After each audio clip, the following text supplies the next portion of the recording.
আমি আর এভাবে কাজ করতে পারছি না মহারাজ। আমার এ রাজ্যের মন্ত্রী হিসেবে খুব অপমানিত বোধ হচ্ছে। বেশি চুরি চামারি করলে অপমানিত বোধ হয় স্বাভাবিক। কি বললে? হ্যাঁ, আমি চোর? ও সব বাদ দাও তো, আগে বলো তোমার কি সত্যি বোধোদয় হয়েছে? বোধোদয় হলেই ভালো। কারণ চুরি যাওয়া মোহরের পরিমাণ তো ওদিকে আকাশ ছুঁই ছুঁই। এসব কি বলছেন মহারাজ? দেখো মন্ত্রী, বেশি ভণিত আমার ভালো লাগে না। যা বলার তা তাড়াতাড়ি বলুন মন্ত্রীমশাই। এ রাজ্যের একজন ভাঁড়ের বেতন মন্ত্রীর বেতনের প্রায় সমান সমান। তাদের দুজনের বেতনের ভেতরে ফারাক প্রায় নেই বললেই চলে। আমি তো ভাবছি ভাঁড়ের বেতন এই মাস থেকে মন্ত্রীর বেতনের থেকেও বেশ কিছুটা বাড়িয়ে দেব। মহারাজ, আমি বলতে বাধ্য হচ্ছি, আপনি কিন্তু একটু বেশি পক্ষপাতিত্ব করছেন। কোন রাজ্যে এমনটা হয় না। মন্ত্রী মশাই রাগ করবেন না, আপনি একটু খোঁজ নিলে এটাও জানতে পারবেন যে অন্য রাজ্যের ভাঁড়ের বেতন আর মন্ত্রীর বেতনের ভিতরে কেন অত্যধিক ফারাক রয়েছে। এটা আবার খোঁজ নেওয়ার কি আছে? অন্য রাজ্যের রাজারা তো আর সবাই নির্দিষ্ট একজনের প্রতি পক্ষপাতিত্ব করেন না, তাই সেখানে সবাইকে তাদের পদ অনুযায়ী বেতন দেওয়া হয়। ভুল কথা। আসল সত্যিটা হলো আমার রাজ্যে মন্ত্রীর থেকেও একজন ভাঁড় বেশি কাজ করে, আর অন্য রাজ্যে তো আর সেটা হয় না। বরং আমাদের মহারাজকে এদিক থেকে ভালো বলতে হবে, কারণ উনি কাজের ভিত্তিতে বেতন দেন না। কি সর্বনাশ!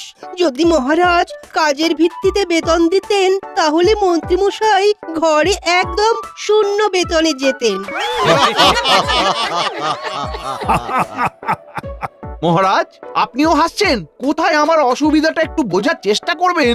দেখুন মন্ত্রী মশাই, আপনি না। থামো গোপাল, থামো। তোমার ওই মাথা ভর্তি টাক আর হাতির মতো। মন্ত্রী, তোমার এতবার বেড়েছে, নিজে একজন সভাসদ হয়ে আরেক সভাসদের চেহারা নিয়ে ব্যঙ্গ করছো। ছি ছি ছি ছি। না না না না না না, এসব আমি একদম বরদাস্ত করব না। বেরিয়ে যাও, বেরিয়ে যাও আমার সভা থেকে। যাও যাও।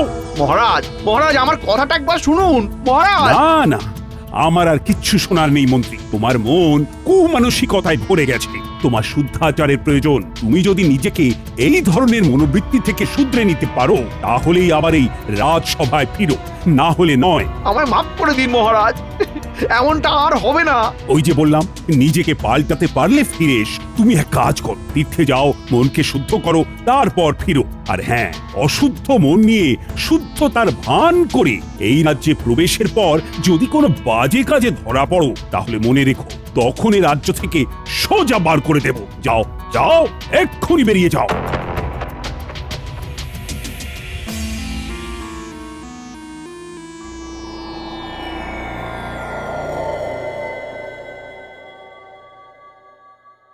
হিরে ঘটে ব্যাপারখানে কি?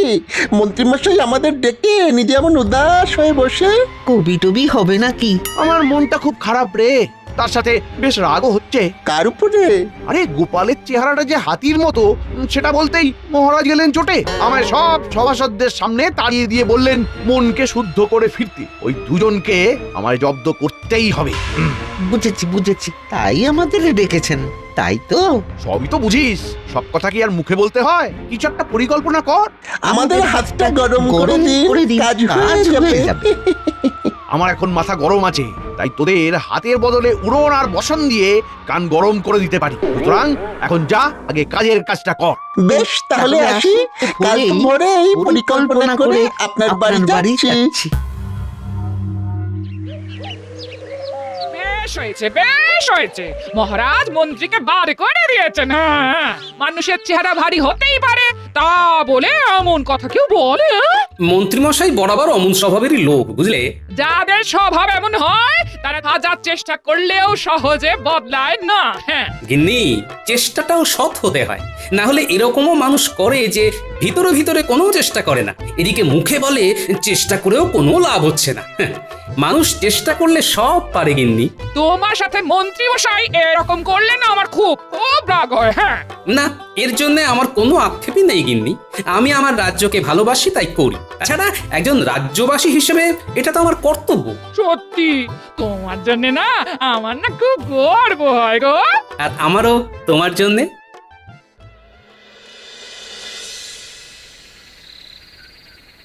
মন্ত্রীমশাই, ও মন্ত্রীমশাই, ওই ওই ওই ওই ওই ওরা এসেছে, ওরা এসেছে। আয় আয় আয়।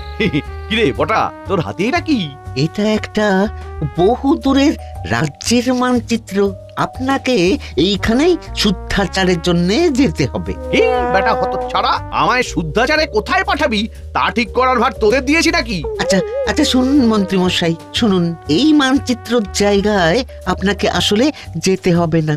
আপনি বৌঠানকে নিয়ে ওই নিজের শ্বশুর বাড়িতে চলে যান এবং ঠিক 7 দিন বাদে এই রাজ্যে আবার ফিরে আসুন। তারপর গায়ে সাদা চাদর এবং ধুতি পরে কপালে বেশ বড় সড়ো তিলক কেটে সবাই গিয়ে বলুন আপনি শুদ্ধ হয়ে এসেছেন। আপনার মনে আর কোনো জটিলতা নেই। হ্যাঁ, আমায় যদি জিজ্ঞাসা করে কোথা থেকে গিয়ে শুদ্ধাচারী হয়ে এলাম, আর আমার এই মিথ্যে বলার সাথে এই মানচিত্রটারই বা কি সম্পর্ক? বলছি সব বলছি, শুনুন। মানচিত্রটায় যে রাজ্যটা আছে তার নাম পুণ্যি রাজ্য। সে রাজ্যের রাজা একজন পাগলা, তাই তার রাজ্যে যে যায় সে আর বেঁচে ফেরে না। হ্যাঁ, তাই আপনি যেদিন রাজসভায় যাবেন সেই দিন হাতে করে ওই মানচিত্রটা নিয়ে যাবেন এবং সবাইকে বলবেন এই রাজ্যে একজন গুরু থাকেন, তার সান্নিধ্যে গিয়েই আপনার এমন আমূল পরিবর্তন ঘটেছে। আর গুরুর নাম জিজ্ঞাসা করলে যাই হোক কিছু একটা ওই বানিয়ে বলে দেবেন, কেমন? আর বলবেন এই গুরু স্বয়ং কৈলাস পর্বত থেকে সাধনা করে ফিরেছেন। উনি সবার সব ধরনের পাপ গ্লানি মুছিয়ে মৃত্যুর পরে স্বর্গ লাভ করার পথ সুগম করে দেন। বলবেন বাবাজি মহারাজকে নিমন্ত্রণ করেছেন। আপনি এমন ভাবে কথাগুলো বলবেন যাতে ওই মহারাজ এবং গোপাল ওই জায়গায় যাওয়ার জন্য আগ্রহ প্রকাশ করে, আর একবার চলে গেলেই নিশ্চিত মৃত্যু। আর আমারও কেউ পথের কাঁটা থাকবে না। গোটা রাজ্যের আমি রাজা হব। বাহ বাহ বাহ, বাহ রে বাহ বটা ঘটা। আমার সাথে বদমাশি করে করে তোরাও তো দারুণ পরিকল্পনা করতে শিখে গেছিস দেখছি। বাহ, এবার আমাদের মোহর দিন। পরিকল্পনা তো শুনেই নিলেন। এত তাড়াহুড়ো করিস কেন বলতো? বাইরে পরিকল্পনাটাও তো তাড়াহুড়ো করেই দিলাম। তার বেলায় একদম ঠিক। কাজ হবে, মোহর ছড়বে, এইটাই তো নীতি। দাঁড়া দাঁড়া দাঁড়া, আর বাজে বকিস না।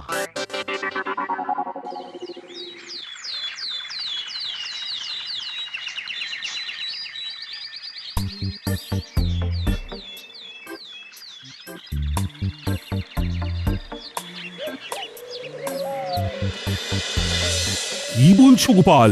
মন্ত্রী সত্যি সত্যি মন পরিশুদ্ধ করতে তীর্থে গেছে? আগে হ্যাঁ মহারাজ, নিজের চোখে দেখে এলাম।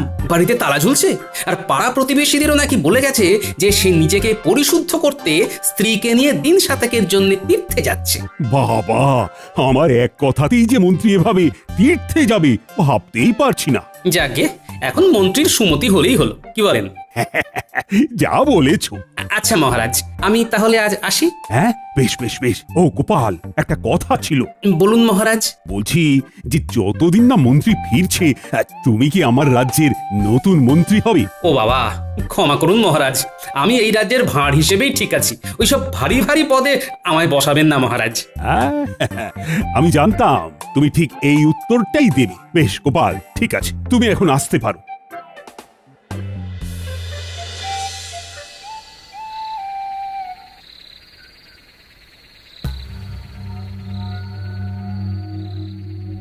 মন্ত্রী মশাই, তার শ্বশুর বাড়ি কেমন ঘুরলেন?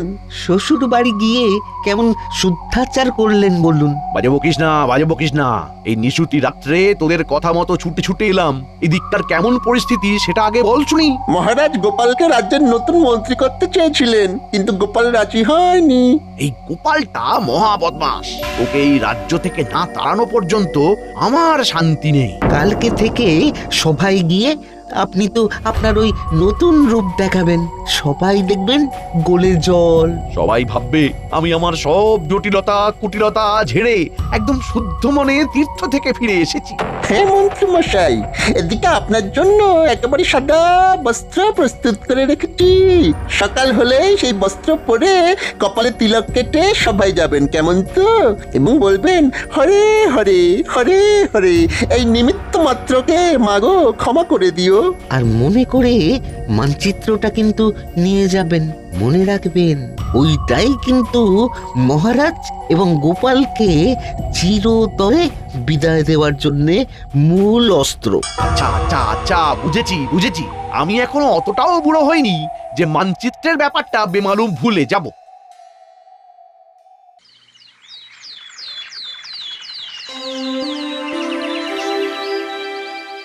তাহলে সবাই বলছো নতুন পদ্ধতিতে কাজ করতে কোনো রকম অসুবিধে হচ্ছে না, তাই তো?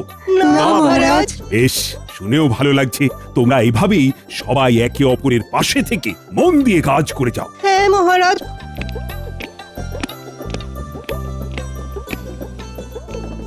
আরে মন্ত্রীমশাই, আপনি এমন বেশে? এ তো পুরো ভোল বদল। হ্যাঁ মন্ত্রী, তুমি? এ কি বেশ বদল? শুধু আমার বেশ বদল হয়নি মহারাজ, গোটা আমিটাই বদলে গেছি। আমার এখন পৃথিবীর সব মোহমায়াই বড্ড মেকি মনে হচ্ছে। এখন আমার মন শুধু এইটাই বলতে চাইছে যে আমি নিজের মতো বাঁচতে চাই, আমি আমার মতো ভালো আছি, কারোর সাথে পাঁচি নেই। শান্তি শান্তি শান্তি। মন্ত্রী, ও মন্ত্রী, এ তোমার হলো কি? আমি যে তোমাকে চিনতেই পারছি না। এসব ব্যাটার চাল কি না কে জানে। মহারাজ, আমি আপনার কাছে কৃতজ্ঞ। ভাগ্যিস আপনি আমার মনকে শুদ্ধ করে তোলার জন্য তীর্থে যাওয়ার আদেশ দিয়েছিলেন, না হলে তো আমি আমার সকল পাপ ধুয়ে মুছে মৃত্যুর পর স্বর্গলাভ সুনিশ্চিত করতেই পারতাম না। মন্ত্রীমশাই, আপনার স্বর্গলাভ সুনিশ্চিত, এটা কি সত্যি? হ্যাঁ গোপাল, আমি তো আর আগের মতো নেই। আমি আমার সব পাপ ধুয়ে মুছে করেছি সাফ। তুমিও আমায় ক্ষমা করে দিও। এসো এসো, বরং তোমার পা ধরে ক্ষমা চাই। ভুল স্বীকার করতে এখন আর আমার কোনো দ্বিধা নেই গোপাল। তা কে তোমায় শুদ্ধ হতে সাহায্য করলো শুনি? আর তুমি কোথায় বা তীর্থ করতে গেছিলে? এই দেখুন এই মানচিত্রটা, এই যে এই এই এই এই গোল মতো জায়গাটা দেখছেন, এটা হলো পুণ্যি রাজ্য। আমাদের রাজ্য থেকে প্রায় 150 ক্রোশ দূরে এখানে ধুনি বাবার আশ্রম আছে। উনি স্বয়ং কৈলাস পর্বত থেকে সাধনা করে ফিরেছেন। এই বাবার কাছে গেলে উনি এমন এক জল দেন যা দিয়ে স্নান করলে সবার পাপ মুছে গিয়ে স্বর্গলাভের পথ সুগম হয়ে যায়। এছাড়া ধুনি বাবাই বোঝান আসল জীবনের অর্থ কি, মায়া মোহ কাটিয়ে কিভাবে সাদা সিধে জটিলতা কুটিলতাবিহীন জীবনযাপন করা যায়। হরে হরে, মা গো, অপরাধ না নিয়ে ক্ষমা করে দিও মোরে। আর হ্যাঁ মহারাজ, উনি আপনাকেও কিন্তু সেখানে অনেকবার করে যাওয়ার জন্য আমন্ত্রণ জানিয়েছেন।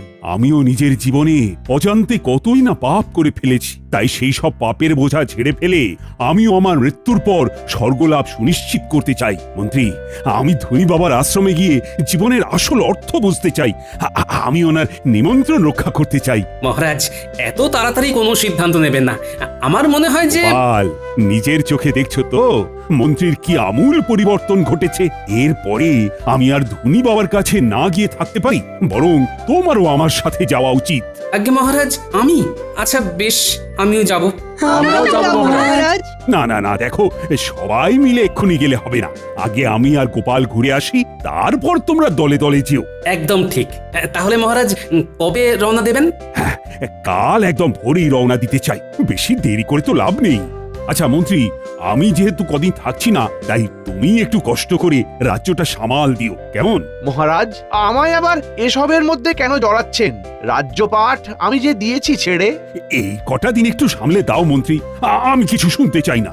বেশ মহারাজ, আপনি যখন বলছেন তখন তাই হোক। ও মন্ত্রী, আরেকটা কথা, বাবার কাছে যাওয়ার জন্য কি কোনো রকম বিশেষ নিয়মপত্র আছে?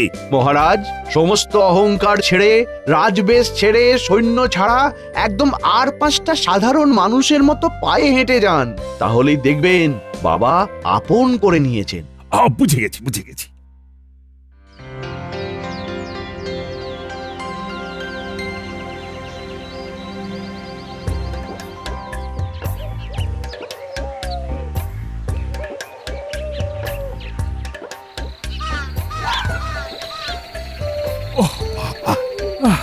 বাবা গো, মা গো, আর কতটা পথ গোপাল? হ্যাঁ, হাঁটতে হাঁটতে পা ফুলে গেল তো। মহারাজ, বুঝতেই পারছি আপনার খুব কষ্ট হচ্ছে, কিন্তু আরেকটু কষ্ট করে ওই বট গাছটা পর্যন্ত চলুন, তাহলেই আপনি পুণ্যি রাজ্যে প্রবেশ করে ফেলবেন। ওই বট গাছটা থেকে শুরু হচ্ছে পুণ্যি রাজ্য। গোপাল, ও গোপাল, আজ রাত্রিটা থাকবো কোথায় বলো তো? ওই বট গাছের নিচেই কি কাটাতে হবে? হ্যাঁ মহারাজ, আপাতত তাই তো মনে হচ্ছে, কারণ ত্রিসীমানায় তো কোনো বাড়ি দেখছি না। আর মানচিত্র অনুযায়ী আমরা পুণ্যি রাজ্যে প্রবেশ করলেও বাবার আশ্রম আরো খানিকটা দূরে রয়েছে মহারাজ, যেখানে আপনি কাল সকালের আগে যেতে পারবেন না। বেশ, তাহলে গাছের নিচেই রাতটা কাটাই আর কি। পুণ্যি রাজ্যে এসে পুণ্য করতে একটু কষ্ট তো সইতেই হবে। একদম চিন্তা করবেন না মহারাজ, আপনি নিশ্চিন্তে ঘুমন, আমি জেগে আছি।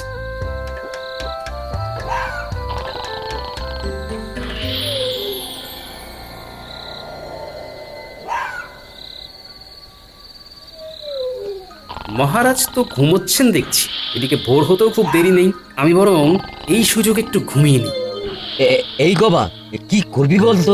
রাত তো শেষ হতে চললো, এখনো আমাদের ওই দুজনের মধ্যে কেউ একটাও চোর ধরতে পারলাম না। দেখাবা এরকম আমাদের পাগলা রাজার মতন কাউকে নিয়ম তৈরি করতে দেখেছিস? কি যে নিয়ম, প্রত্যেক প্রহরীকে কিনা বাধ্যতামূলক ভাবে প্রতি রাত্রে একটা করে চোর ধরতেই হবে।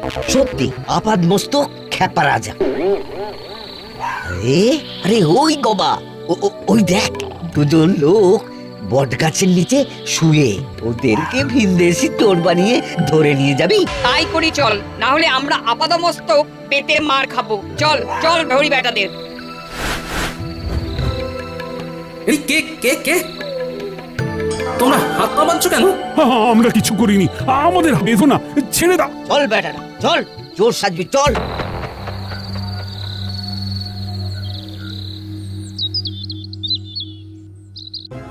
আমাদের তোমরা ছেড়ে দাও, আমরা চোর নই। আরে জানি জানি, সে তখন থেকে এক কথা বলে কানটা ছাড়া পাড়া করে দিল। আহা, জানোই যখন চোর নই তখন ধরে রেখেছো কেন? এই আড্ডা আমরাকে নিয়ে তো ভীষণ মুশকিল হলো, ঠিকঠাক করে কথাও বোঝে না। এই, আমার সাথে ঠিক করে কথা বলো। আমি তোমাদের মহারাজকে বলে দেব যে তোমরা জানো যে আমরা চোর নই, তবু ধরে এনেছো। বলেও কিছু লাভ হবে না বুড়ো, আমাদের রাজা কারোর কথাই শোনেন না। একবার গারদে ভরে দিলে তার একটাই শাস্তি হয়, আর তা হলো ইদারায় ছুঁড়ে ফেলে দেওয়া, বুঝলে? কি সর্বনাশ, এ কি নির্মম শাস্তি! এই শিগগিরই শিগগিরই আমাদের বের করো। তোমরা জানো না আমি কে? আমি হলাম... মহারাজ থামুন থামুন, এক্ষুনি পরিচয় দেবেন না। গোপাল, কি বলছো? এক্ষুনি না পরিচয় দিলে মেরে ফেলবে আমাদের। ভয় পাবেন না, আমি আছি। ইতিমধ্যেই ফন্দি এঁটে ফেলেছি, সময় মতো সব বলে দেবো। কই কই আমার ভিনদেশি চোরেরা সব কই? এই যে রাজন, এই যে একদম গারদের ভিতরে। বাবা বাবা বাবা বাবা, আমাদের পুরোহিতকে ডাক দাও, শাস্ত্র পাঠক। তারপর সব ব্যবস্থা হয়ে গেলে এদেরকে ইদারার সামনে ফেলার জন্য নিয়ে যাও, আমি মজা দেখবো। গোপাল, তুমি সব শুনলে তো? ভয় নেই, আমি আছি মহারাজ।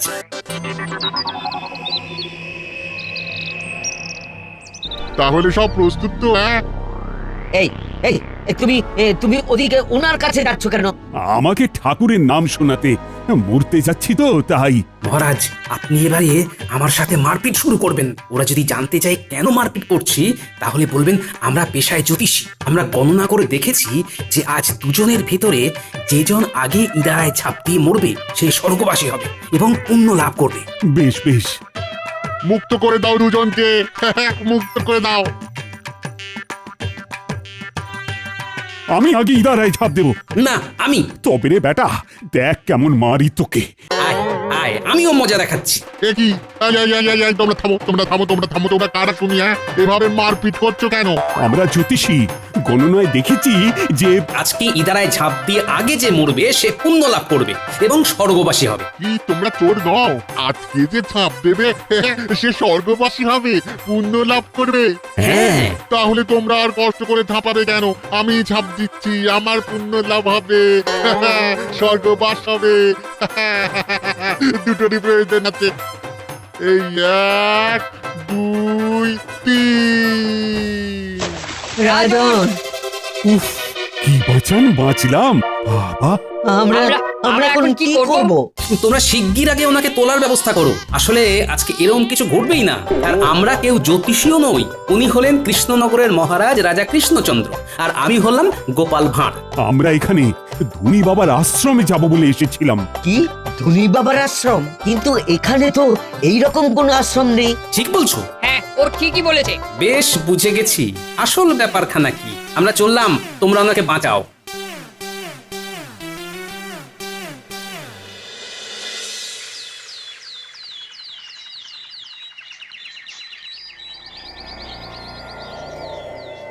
কিরে, তাহলে এই দুদিনে দুজনেই পটকে গেছে বল? পাগলা রাজা কাউকে আস্ত রাখে না, সবাইকে জোর অপবাদে ইনারাই ফেলে মারে। সব এখন ছাড়তো। এইদিকে ওই দুদিনের ভিতরেই মন্ত্রী মশাইয়ের চুরি করা মোহরের সংখ্যা দেখো, 9 করে 700টা। কি কাণ্ড দেখেছো? সব বেটা মন্ত্রীর ভড়ংবাজি। চলুন এবার ভিতরে যাই। এই বেটা মন্ত্রী, ষড়যন্ত্রী, এসব তোমার বদমাইশি। চলুন মন্ত্রী মশাই, এবারে আপনাকে ইদারায় ফেলবো। ওরে বাবারে, ওরে বাবারে, ভূত ভূত ভূত ভূত! ঘটা পালা। আমরা ভূত নই। চলো মন্ত্রী, চলো এবার। আমায় ছেড়ে দিন। ও বাবা গো, ও মা গো, কে আছো গো? বাঁচাও, বাঁচাও, আমায় ছেড়ে দিন, আমায় ছেড়ে দিন।